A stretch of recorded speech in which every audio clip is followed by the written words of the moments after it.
In the deserts of the American Southwest, there's a legend about a creature so terrifying it's been whispered about in hushed tones for generations. They're called skinwalkers, shapeshifters with a taste for human flesh. Our story begins on a dark and stormy night in a small town surrounded by vast expanses of desert. A young couple, Sarah and John, were driving home from a late-night party when their car broke down on the side of the road. As they got out to investigate, they noticed a strange figure watching them from the distance. At first, they thought it was just a coyote or a stray dog, but as they looked closer, they saw it was something entirely different. The figure began to move towards them, its body contorting and twisting in ways that seemed impossible for a human. Sarah and John tried to run, but their feet felt heavy, as if they were stuck in place. The figure drew closer, its eyes glowing with an otherworldly light. As the figure approached, Sarah saw that it was wearing a mask made of human skin, stretched tight over its face. She screamed as the creature's body began to shift and change, its limbs elongating and morphing into something grotesque. John tried to defend himself, but the creature was too powerful. It overpowered him, and Sarah was left alone, forced to watch as the creature changed. Its body contorted and twisted, taking on the shape of John. Sarah's screams were drowned out by the sound of the storm raging around her. When the storm passed, Sarah was found alone, catatonic and traumatized. The car was still parked on the side of the road, but there was no sign of John. Some say that on certain nights, when the moon is full, you can still hear John's screams echoing through the desert as the skinwalker continues to wear his skin. The legend of the skinwalker is a reminder that some creatures are better left in the shadows. Don't say we didn't warn you. In the depths of the forest, there is a place where the trees seem to twist and writhe in agony, a place where the wind whispers secrets to the leaves, and the creatures of the night gather to witness the unspeakable. This is the site of the forbidden ritual, a ritual that defies the laws of nature and summons forth the darkness from beyond. A group of friends, all seasoned occultists, had been searching for the perfect ritual to grant them ultimate power. They had spent years studying the ancient texts, gathering the necessary materials, and preparing themselves for the sacrifice. But they didn't understand the true nature of the ritual they were about to perform. The ritual took place on a dark and stormy night, deep in the heart of the forest. The group gathered around a circle of candles, their faces illuminated only by the flickering flames. They began to chant and sing, their voices rising and falling in a hypnotic rhythm. As they spoke the words of the incantation, the air around them began to change. The wind picked up, and the trees seemed to lean in, as if they were trying to listen. The group felt a strange energy building, a power that was both exhilarating and terrifying. But as they reached the climax of the ritual, something went terribly wrong. The energy surged out of control, and the group was consumed by a blinding light. When the light faded, the group was gone, but the forest was forever changed.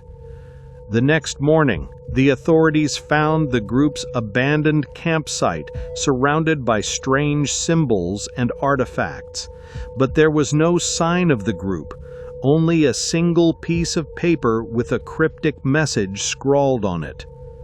We have seen the face of the abyss, and it has seen us. As the days passed, strange occurrences began to plague the town. People would report seeing shadowy figures lurking in the woods and hearing whispers in the wind. Some said that the group had unleashed a malevolent entity, one that would never be satisfied until it claimed all of their souls. One by one, the members of the group began to disappear, taken by some unseen force, and those who remained were left to suffer the horrors of their own minds, haunted by the memories of what they had unleashed. The last survivor, a young woman named Sarah, was found catatonic and alone in the forest. She had been hiding in a cave, her eyes wide with terror. When they asked her what had happened, she whispered a single word: "It." As the years passed, the legend of the forbidden ritual spread far and wide. People would whisper about the group that had dared to defy the laws of nature and the terrible price they paid. And some say that on certain nights, when the moon is full, you can still hear the whispers of the group trapped in the abyss they unleashed. The ritual was never performed again, but the darkness it unleashed remains to this day. And if you listen closely, you can still hear the sound of the wind whispering in the trees, warning us of the horrors that lurk beyond the veil of reality. So, beware, dear listener, for the darkness is always waiting just beyond the edge of our perception. And if you ever stumble upon an ancient tome or a mysterious artifact, remember that some secrets are better left unspoken. The ritual may be forbidden, but the temptation is always there, waiting to consume us all. In a small town, nestled in the heart of the countryside, there lived a young man named David. He was a devout Christian who spent most of his days praying and reading the scriptures. But little did he know, his life was about to take a dark and terrifying turn. One night, David was awoken by a brilliant light in his room. He felt an overwhelming sense of peace and joy, and he knew that he was in the presence of something divine. As he opened his eyes, he saw a figure standing before him, its face radiating an intense light. But as David looked into the angel's face, he saw something that made his blood run cold. The angel's face was wrong. Its features were twisted and elongated, its skin like cracked and decaying marble. David's eyes were frozen on the horror before him, unable to look away. The angel's eyes were black as coal, and they seemed to bore into David's very soul. He felt a sense of creeping dread, as if he was staring into the abyss of madness. The angel's presence was no longer peaceful and divine, but instead it was malevolent and terrifying. David tried to scream, but his voice was trapped in his throat. He tried to move, but his body was paralyzed with fear. The angel's face seemed to be expanding, filling the room with its presence. David felt his mind slipping into madness as he realized that he was staring into the face of something that was beyond human comprehension. The vision seemed to last an eternity, and David's sanity was torn apart by the horror of what he saw. When the vision finally ended, David was left shaken and traumatized. He stumbled out of his room, desperate to escape the terror that lingered in the air. But the horror didn't end there. David began to experience terrifying hallucinations, seeing the angel's face everywhere he looked. He became convinced that the angel was stalking him, waiting for him to make another move. As the days passed, David's grip on reality began to slip. He became isolated and withdrawn, unable to shake the feeling of being watched. The angel's face haunted his every waking moment, and he knew that he would never be able to escape the horror that he had seen. David's friends and family grew concerned about his behavior, but he knew that they couldn't understand what he was going through. He was trapped in a living nightmare, and he didn't know how to escape. One night, David received a mysterious package with no return address. Inside, he found a photograph of himself standing in front of a dark and foreboding landscape. The caption read, "I've been waiting for you." David knew that he had to get out of there, to escape the terror that had consumed his life. But it was too late. The angel's presence was closing in around him, and he knew that he would soon be face to face with the horror that he had seen. The last time anyone saw David, he was running down the street, screaming and crying. Some say that he was being chased by an unseen force, while others claim that he was being drawn towards some unknown destination. Whatever the truth may be, one thing is certain. David's encounter with the angel had left him forever changed, and he would never be the same again.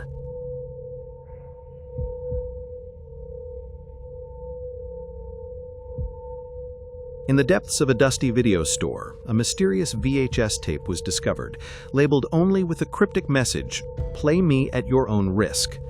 The store owner, a collector of rare and obscure films, was intrigued by the tape and decided to play it for himself. As the tape began to play, the store owner was shocked to see a distorted image on the screen. The picture flickered and warped, revealing a strange and disturbing scene. A figure, shrouded in shadows, seemed to be speaking directly to the camera. The figure's voice was low and menacing, warning the viewer of the dangers of playing the tape. It spoke of a curse that would haunt anyone who watched the footage, driving them to madness and terror. The store owner, feeling a chill run down his spine, tried to turn off the tape, but it wouldn't stop playing. The figure on the screen continued to speak, its voice growing louder and more urgent. The store owner was consumed by a sense of dread as he realized that he was trapped in a living nightmare. The tape seemed to be exerting some kind of control over him, forcing him to watch the disturbing footage. As the days passed, the store owner became increasingly paranoid and isolated. He began to experience terrifying hallucinations, seeing the figure from the tape everywhere he looked. The store owner's friends and family grew concerned about his behavior, but he knew that he was doomed. The curse of the tape had taken hold, and he was powerless to stop it. One by one, the people who had come into contact with the tape began to disappear. The police were baffled by the strange occurrences, but they couldn't shake the feeling that something sinister was at work. As the investigation continued, a mysterious figure was seen, lurking in the shadows. Some say it was the store owner, driven mad by the curse. Others claim it was the figure from the tape, come to claim its next victim. The legend of the cursed VHS tape spread far and wide, a cautionary tale about the dangers of meddling with forces beyond our understanding. Some say that the tape is still out there, waiting for its next victim. So beware. If you ever come across a VHS tape with a cryptic message, don't play it. The risk is too great. The curse is real, and it will haunt you forever. The tape is still out there, waiting for you. Will you dare to play it? The choice is yours, but don't say we didn't warn you. In the depths of a forsaken asylum where the walls ran red with the memories of the damned, there existed a door that was never meant to be opened, a door that led to a room where the most heinous experiments were conducted, where the boundaries of human suffering were pushed to unfathomable limits. The patients were subjected to unimaginable torments, their minds shattered by the horrors that were inflicted upon them. But one patient in particular was the focus of the doctor's twisted attention, a young girl no more than 10 years old, with eyes that seemed to hold a deep and ancient evil. The doctors, driven by a mad desire to unlock the secrets of the human mind, subjected the girl to unspeakable procedures. They cut and probed and injected her, pushing her body to the limits of human endurance. And as they did, something strange began to happen. The girl's body began to change, her limbs twisting and contorting in ways that defied human anatomy. Her skin began to writhe and pulse, as if something was moving beneath the surface. And her eyes, oh, her eyes, they seemed to burn with an otherworldly intensity. The doctors, consumed by their madness, continued to experiment on the girl, pushing her further and further into the depths of madness. And as they did, the girl's body continued to mutate, becoming something that was no longer human. The creature that emerged from the girl's body was a monstrosity, a twisted and deformed thing that defied all explanation. It was as if the very fabric of reality had been torn apart, revealing a glimpse of the eldritch horrors that lurked beyond. The creature's presence was accompanied by an unbearable stench, a smell that was both sweet and decaying, like the scent of rotting flesh. And as it moved, its body seemed to shift and flow like a liquid, as if it was not bound by the laws of physics. The doctors, realizing too late the horror that they had unleashed, were consumed by the creature. They were torn apart and devoured, their screams echoing through the corridors of the asylum as they were dragged to their doom. And then the creature spoke. Its voice was like nothing that had ever been heard before, a voice that was ancient and eternal. It spoke in a language that was not of this world, and yet somehow we can understand its words. The creature's words were a curse that would haunt humanity for all eternity. It spoke of the end of all things, of the destruction of the universe, and the damnation of all souls. And as it spoke, the world around us began to distort and writhe, as if reality itself was being torn apart. The creature's presence was a harbinger of doom, a sign that the end is near. And as it vanished into the depths of the asylum, the world was left to wonder if it had ever truly existed. But the truth is, it's still out there waiting for us, waiting for the perfect moment to strike. So, dear listener, if you value your sanity, do not think that you can escape the horror that lurks in the shadows. The creature is coming for you, and when it does, your world will be forever changed. The end is near, and it's coming for us all. The darkness has descended, and it's here to stay. May God have mercy on your soul.